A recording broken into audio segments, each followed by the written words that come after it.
Liberace. This is a temporary exhibit. Are you excited, Mark? Yeah, I'm reading.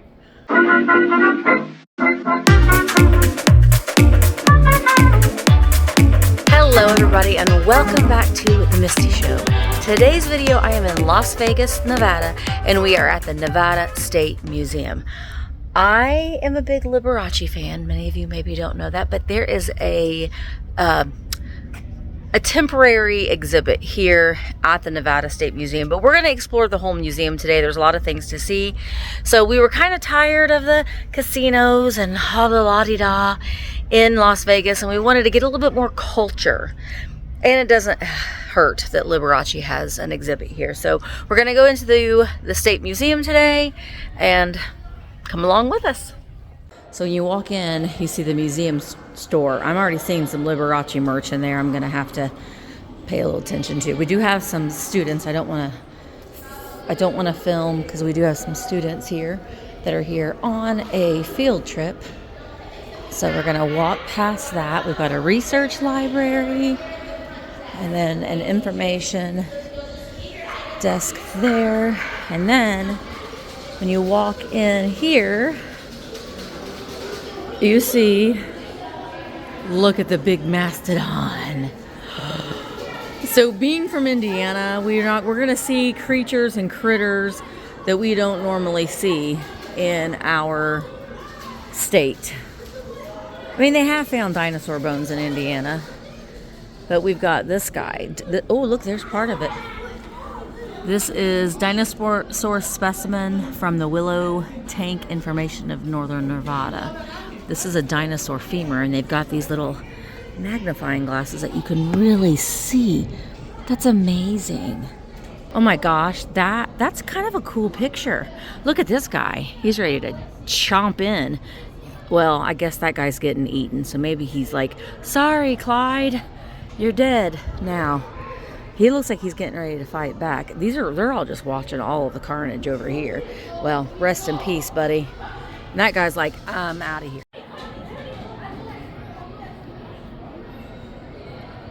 Look at the tusks on this guy.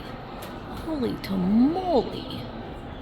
This area here, flora and fauna. Look at that little chipmunk. That is a white-tailed antelope ground squirrel. Common zebra-tailed lizard, cowship snake, and a bat, pinstripe bat. So lots of things that you can read about all of these critters. Oh, butterflies and cicadas. There is a butterfly house I'd like to go into while we're here. Oh, look at this guy. Look at you, little desert tortoise. Oh, what is that? He's got boobaloobaloobies. I mean, are those like wait, what is that? We need to find. Oh, is this it? Is this it? Yeah. Sage grouse. They live primarily within sagebrush habitat. They eat sagebrush. As land is cleared for other uses, they disappear in the spring. Males court females, booming with air sacs on their chest. The male has a boobaloobaloobies, showing off their fancy feathers. They're like, look at my boobaloobies. So that one must be the male, and this one must be the female. Well, that's interesting. Look at the size, how huge it is. Prehistoric. Oh, here it is. It is an Iosaur. Oh, they have actual pieces of it. During the Triassic period, 225 million years ago, a group of reptiles called Iosaurs swam in warm, shallow areas. They were predators eating fish, squid, and anemones, coming up to the surface to breathe. The Iosaur shown here is the state fossil of Nevada. It swam in the shallow seas of central Nevada. Could you imagine? Oh my word. Which at the time was on the edge of North America, the second largest Iosaur known, about 48 feet long. After it died, it fell to the bottom of the sea where it was quickly buried. Over millions of years, the bones were replaced with hard limestone and the sea bottom was lifted to form the Shoshone Mountains. Wow. So this is says the bones of the Shoshosaurus, I'm probably saying all of these words wrong, show the twisting and contortion that buried fossils. It's amazing that they are still recognizable after 225 million years. Wow. That's incredible. Oh, so this part of it is either one of the... Yeah, like one of the feet or like fin area. Oh, it's the front flipper. This one is. Wow. It almost looks like an alligator fish. Kind of. Look at those little fellas. That one's very full off. I know. Hi. That's so cute. Little desert tortoises. Look at these cuties. And a little owl. Sorry, it's probably quite noisy during this video because of the school. Hoping that the Liberace exhibit's going to be a little quieter. Oh, look at that lizard. I guess I didn't, I mean, we are in the desert, but I guess I didn't realize as many lizards would be here. But I mean, it makes sense. Oh, you're a pretty bird. Are you a finch? The western tanager breeds in the summer pine fir forests. Look at how pretty that is. Oh, little baby. You're a little mouse. You're a little North American deer mouse is what you are. And they've got a big black bear. They're so fuzzy. I just want to scratch his little fur. Big kitty cat. That cat has some attitude. It's like, excuse me. Look at his paws. A puma. A puma. It's a big blue bird. It is a bluebird. It's a western bluebird. I was right. And we've got little lizards down here and a little chipmunk. I love the face on this guy though. Now we're going into a cave. We've got some frostwork, stalactites, stalagmites. These almost look like coral that would be in the sea. You can see their rings on that one. I wonder, does it say if you can tell the rings are like how old it is, like almost like a tree? These guys. Stalagmite shows growth rings. Yeah. It says it can be used to study climate. So I'm assuming that you count the rings like you do like when a tree. Oh yeah, maybe. I'll push the button. That was a little anticlimactic. Is there different buttons? Nope, that's it. Even a little scorpion. I guess you can kind of see they still glow after the light's turned off. I think that's what the point of it is. You can kind of see it a little bit. Yeah, they glow a little bit now. So now we're in the section where they talked about like the people, the early days of Nevada. And one thing that I didn't realize, I'll go back over here because I didn't realize this. And I thought I would kind of include it. But it says that Abraham Lincoln, like Nevada became a state in 1864 on Halloween. So while Abraham Lincoln was president. So it's kind of a little snippet, but you can see like some of the early people. I mean, obviously it's a big mining operation. And then, you know, some of the things that would have been in their homes, but all these things are very familiar to me because being an antique dealer. The showcase, the secretaries, and this would pull out. They call this a secretary because that would pull out, and then this would recreate a little desk. There's a little doll in there. Got another little doll here. So it was kind of a wild, wild west. Oh, look at the little mousey up there. Little mahjong set there. The little mouse on top. There was a big Chinese community in Nevada because of the mining. So it has a little bit of history in those communities that lived here at that time during the early days of when Nevada became a state. Well, and I spoke incorrectly. I should have read the sign before I started speaking, but the Chinese communities came here when they were building the railroad. And I know that, once mining kind of became a little bit more popular, there was a lot of Chinese immigrants that would come over that worked in the mines, but these are talking about the immigrants that came over, just grueling, back-breaking work, working on the railroad when it was being built. And all these communities that, were built because of the railroad. Where we stayed off of Fremont Street, I think the first hotel on Fremont Street was like in 1908, and it was built because of the work on the railroad. So these are just some of the artifacts from that time and era, the El Dorado mining district. I mean, just doesn't this look like something you'd see out of a movie? The dusty, dirty, the dust everywhere in the wild, wild west. And they're building the railroad.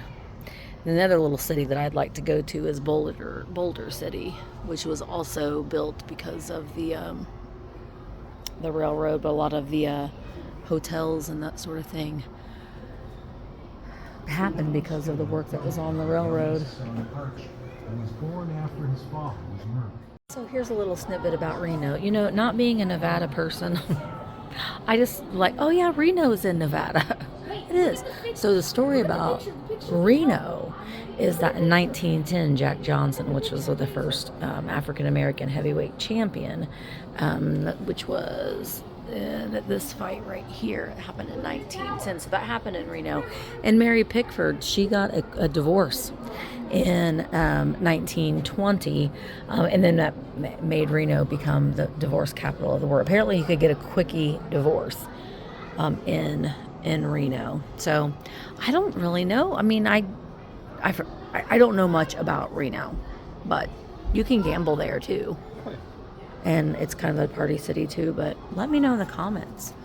Have you been to Reno? That's right. Oh yeah, 1910. Well, it's time for the dam part of the tour that we talk about. The Hoover Dam. In 1935, and a lot of the casinos like on Fremont and in Vegas were built for workers that were working on the dam. Look at that. Look at those damn workers. That's a lot of damn work. And honestly, with all the things that I had just talked about with the prostitution and the divorces and the gambling and all that kind of stuff, so the Hoover Dam was actually one beneficial, kind of positive thing that was in the area that Roosevelt helped implement. And what's one thing that we would love to do? We don't have time to do, but we would like to go on a dam tour. We would. This is an area that I am looking forward to seeing, is this. Look, there's Vegas Vic. So I am looking forward to reading about the history of Las Vegas. Look at this display in here. That's fabulous. Yeah, this isn't Liberace. This is just Vegas. So the building of Hoover Dam provided a lot of payrolls and jobs for people. And then with the combination of that and the legalizing of gambling and the liberal divorce rules, Las Vegas ended up becoming quite the tourist town. World War II brought an air base and a magnesium plant, and that made the population triple. So, they're trying to change from the old West imagery to some exotic, more exotic themes. So you can see here, like in 1905, you can see the progression here. And then in 1942 was when the magnesium factory was built. In 1946, the Flamingo Hotel opened on the Strip through Bugsy Siegel. He got a lot of his money from the mob there.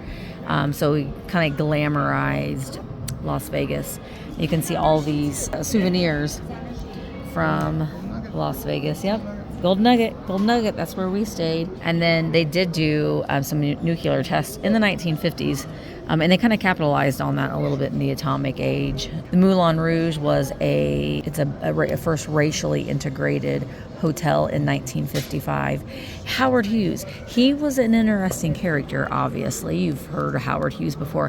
He stayed I think for 6 months, I could be wrong, in a hotel in Vegas, and did not want to leave. That was kind of when he's going through his very, like, I never leave my room phase.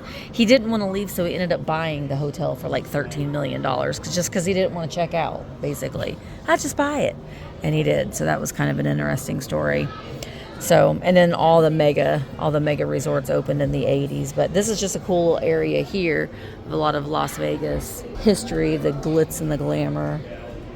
And so, of course, the Rat Pack, the movies and myths. One of the few American cities that looks like a movie set. Lots of films have been filmed here in Vegas. So an interesting little tidbit about good old Bugsy Siegel. And a lot of things are named after him, and he wasn't the nicest guy. I mean, it wasn't his vision necessarily of the flamingo. He ran out a lot of money and put a lot of money in it. But Billy Wilkerson was the man who actually started building the Flamingo Hotel. He ran out of money, so Bugsy Siegel kind of muscled his way in there, ended up spending a lot of the mob's money. Meyer Lansky did not like that. He had Bugsy executed in Beverly Hills. So this little snippet right here, it says, Siegel didn't build the Flamingo or invent the Strip. He wasn't a visionary, but a cold-blooded murderer. His death, however, made Las Vegas famous. So, but you see a lot. We ate breakfast at a restaurant that was named after Siegel. Yeah, you see a lot of things named after him, but he was a mobster. I mean, that's basically all it is to it. He didn't invent any of these things, but just kind of the myth that goes around with, Las Vegas. This is a thing that Mark and I were talking about, this Eldorado, that we were shocked that it isn't still a thing. Sort of, it could have been like a Vegas Mardi Gras, and it ended in the 1990s. Oh, it's just kind of weird. Bring Eldorado back. Maybe that's when they were trying to clean up things and make it more family. Yeah, because they did go through a little bit of a thing in the 90s where they wanted Vegas to become more family friendly. But I think it was kind of a cool thing. It was like a rodeo, beauty contest, beard growing contests. I mean, I'm saying bring Eldorado back. That's my opinion. Look at these slot machines. There's Alfred E. Newman right there. 10 cent. Boy. That is an Alfred E. Newman slot machine. Was Alfred E. Newman something before Mad Magazine? Because that looks like one from the 50s. It says Mad Money. So apparently, yes, Mad Magazine has been around since the 50s. That's amazing. I didn't know that. One thing that I think is a shame is that they tore down the Stardust. That had an iconic sign. The Thunderbird. The El Cortez is still there. I actually went. Apache Club the building is still there. I don't know that it's open still. The dunes. All of these that have sadly been torn down. There's a Flamingo slot machine. So cool. So this was part of the Landmark Hotel, and that's the hotel that Howard Hughes didn't want to check out and was like, yeah, just buy it. But they imploded it, and it had kind of like that, almost like the Strat. Space Needle, Space Age thing. But the Flamingo opened up in 1946. There's a gold nugget. Boop. There. Off of Fremont Street.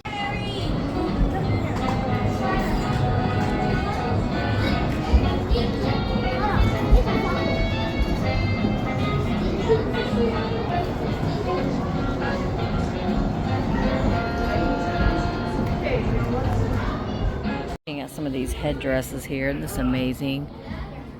So this is the boa that goes around it, and this is the headdress here. It says it's a headdress worn in Hello Hollywood in the 1980s. And then feathered bikini bottoms worn featuring Melinda Sachs, the first lady of magic. So those are her feathered bikini bottoms. That's kind of cool. And then this one, these are from, I think also from the 1990s. Les Folies Bergerie costumes. That's pretty cool. And then this one is a men's costume from 1980 in Les Folies Bergeret. But just some of these costumes, and look at this number here. That's pretty cool. 1970s at the MGM Graham. I love these headdresses up there too. Those are pretty fabulous. All right, now we're walking into what I've been waiting for. Liberace. This is a temporary exhibit. Are you excited, Mark? Yeah, I'm reading. It's his birthday. He can't wait to come in here for his birthday. But this is, I think it's here until December of 2023. So if you want to get to see it, you got to get here now. Co-produced by the Liberace Foundation, the Performing Creative Arts, which was a foundation that Liberace founded. Scan that QR code right there if you want to get some more information on that. But remembered for extravagant costumes, trademark Candleabra placed atop his flashy pianos, Liberace was loved by audience for his musical talent and unique showmanship. He was the most flamboyant and popular, easy-listening pianist of the 60s and 70s. His career lasted more than 4 decades, from the big band era to the decadent 80s, but his campy appearance and theatrical performances also disguised a prodigious talent. His career follows a rags to riches American story. Born poor to Polish-Italian immigrant parents in the Midwest, he was born and raised in Wisconsin. He was the child prodigy in a musical family. Instead of following the accepted path of classical recitals and university courses, he chose to be a showman. He became a star in the 1950s, both through his records, television, film, and appearances. Clad in rhinestones, gold lame, furs, he played everything from Gershwin to show tunes to lounge, jazz, and light classical pieces. So we're going to wrap ourselves in a feather boa and join in as we explore the life of the musician, actor, and pioneering publicity machine known as Liberace. So we're going to start here. What? Can you find Liberace? Oh, yes, I can find. He's right there. Okay. I can point him out. Look at how adorable. There's his brother George. So this was one of his giant floor candelabras, early 20th century brass, loaned from the Liberace Foundation. Yeah. Oh, look, he won Federation of Music Club winners. He did. Such a handsome fellow. This was him in 1939. One interesting tidbit about Liberace is that he had an identical twin that died at birth, sort of like another famous Vegas icon, Elvis Presley.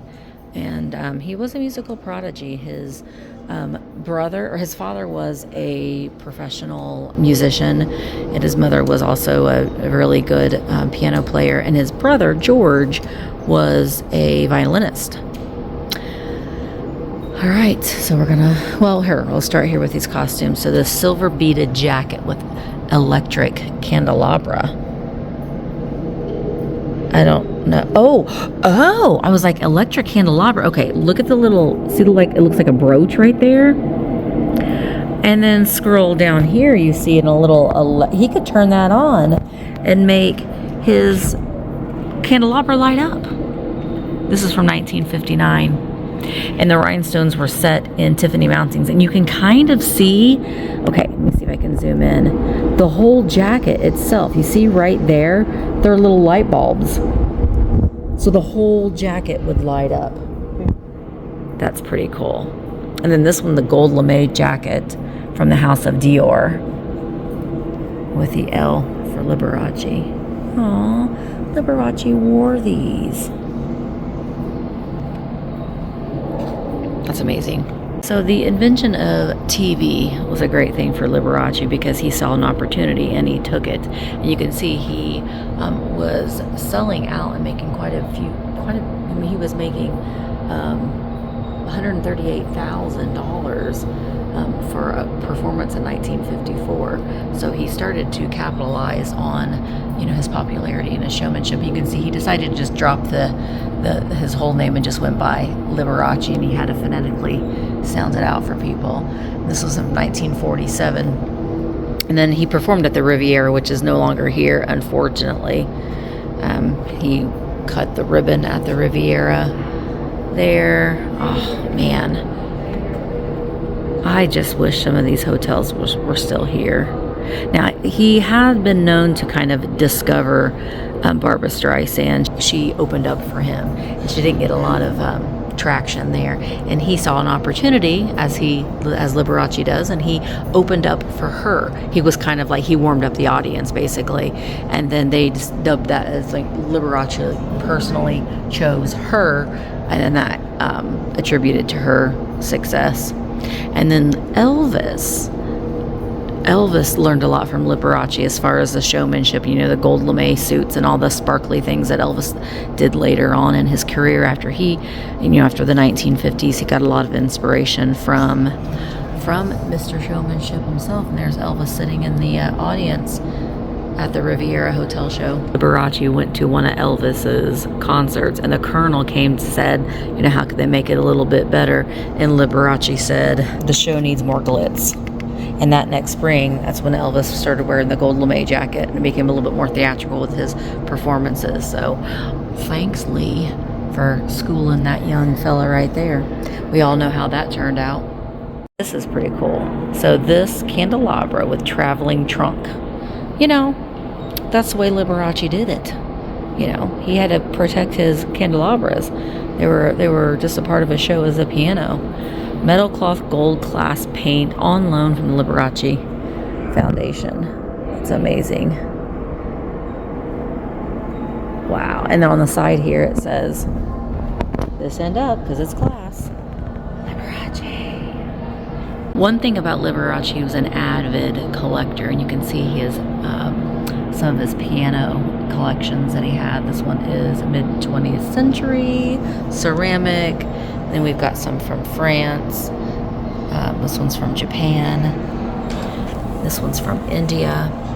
And then this one was made by George Gach of Liberace playing the piano. It's a bronze sculpture. Probably it was a gift for him, but on his travels he would, you know, find out and seek little miniature pianos, and he had a collection of them.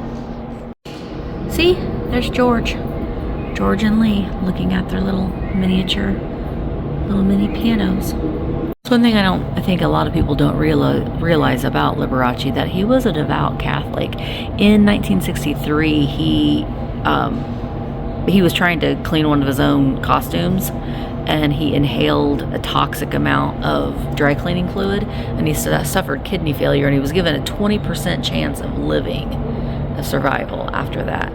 It got so bad that a priest came to administer last rites, and he recalled being visited by a nun dressed in white, who told him that he should pray to St. Anthony for healing. He was on dialysis and out of other options, so he started praying to St. Anthony, and he ended up making a full recovery. He couldn't end up finding the nun. He tried finding her, but he did have a lot of shrines to St. Anthony in his home. So that's just a little part about him. He actually met the Pope. There he is. Pope Pius the 7th. Is that the 7th, Mark? In 1956? Yeah. Wow, look at me. I did that right. Math. So, just up. X is 10. Oh my gosh, the 12th. See, I was mathing and I did it wrong. Okay, now we're entering in the 1960s Liberace. So he had a lot of bad publicity and all of the things about his personal life kind of waned on him a little bit, and he had a wonderful talent manager Seymour Heller, and he bounced back after that, and he wanted his shows to be over the top and spectacular, and his near-death experience helped kind of elevate that he wanted everything to be over the top. And so he came back to Vegas and he re-energized a lot of his shows, and he started using these Frank Akuna costumes, and I'm about to show you some of them, and they're amazing. I couldn't imagine. Okay, let me just show you the ostrich feathers. This one was designed by Michael Travis. It's got silver lame, ostrich feathers, rhinestones, aurora borealis crystal rhinestone, mirrors, silver sequined bugle beads, rock howell beads, pearls, and crystal locutions. I don't even know what that is. But could you imagine how heavy that would be? I mean, I'm seeing these Aurora Borealis stones on there that are like what they would be in a chandelier. And he wore that on stage. Now, he would like enter the stage wearing this, you know, it was his entrance. But that is stunning with the ostrich feathers.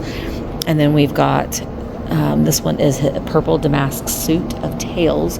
Also, well, this one was a Frank Akuna 1961. This one is bugle beads of velvet, grouse skin, ribbon crystal, rhinestones all over this one. Look at how skinny mini.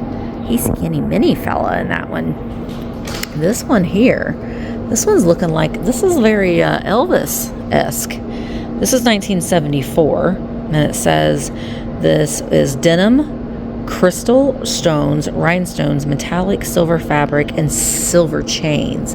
All of rhinestones. I don't ever remember seeing Liberace wearing this particular one, but it is very Elvis-inspired. You can see here it says Liberace was very supportive of Elvis, who learned something from him. Liberace had this over-the-top showmanship Elvis responded to. He started wearing gaudy gold suits the way Liberace did. Liberace said, "You need more glitz in your act." And that led to who Elvis became. Skinny Minnie. Good grief.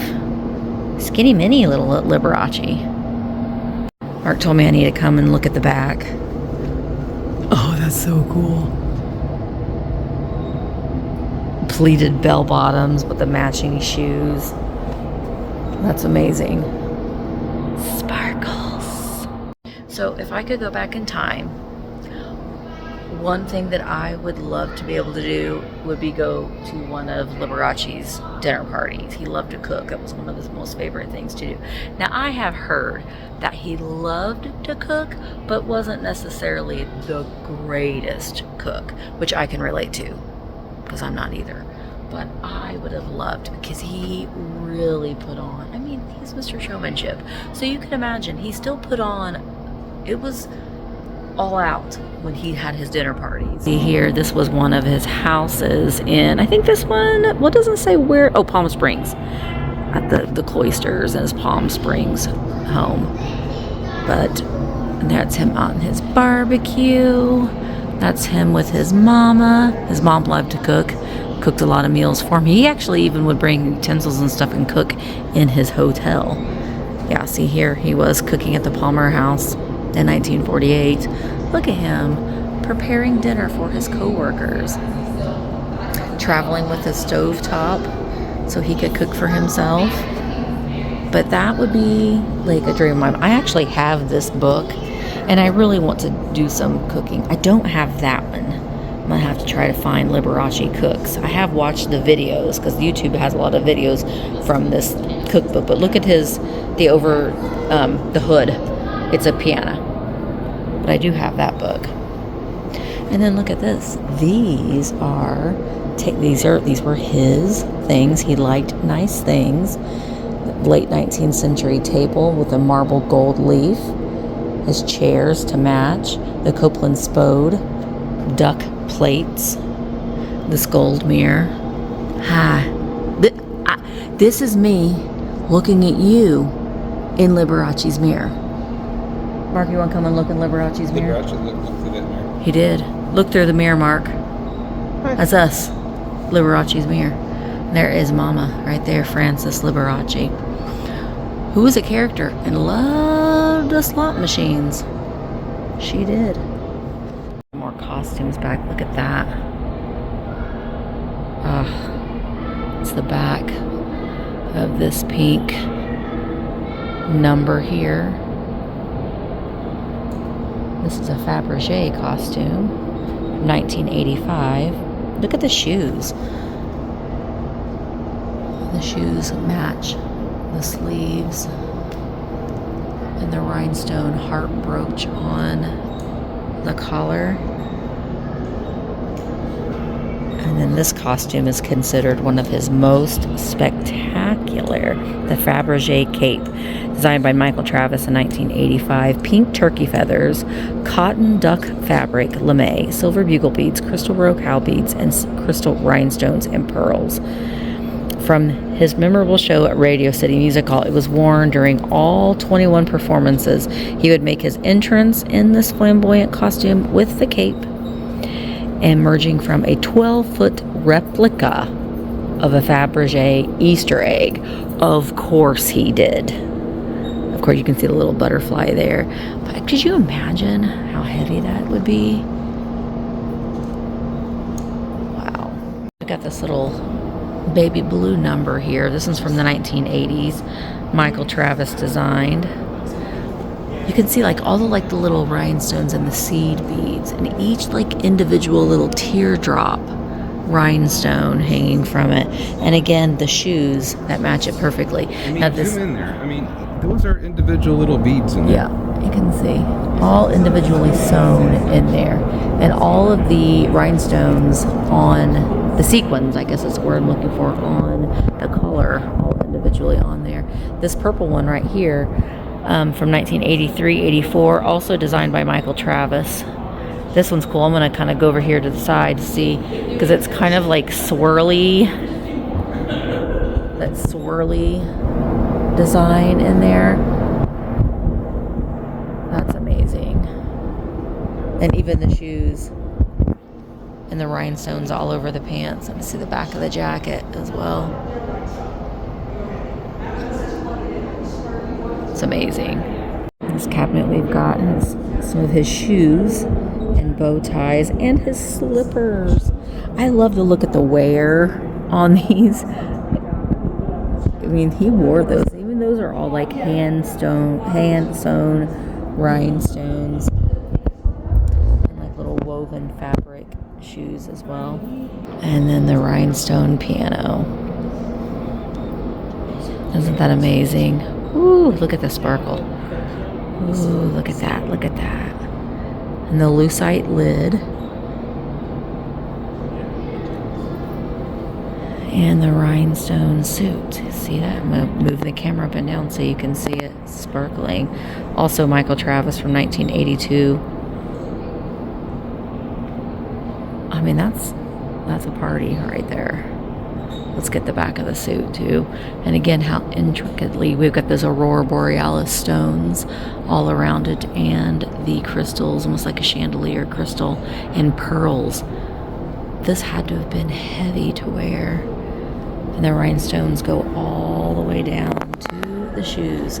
I actually had the privilege of going over to the Liberace mansion. I will link that video in the description, where I got to sit and touch the keys of one of Liberace's pianos. So that was a treat for me, touring the his former home here in Las Vegas. I actually got to sit in his bathtub too. I will link it. I will link it below.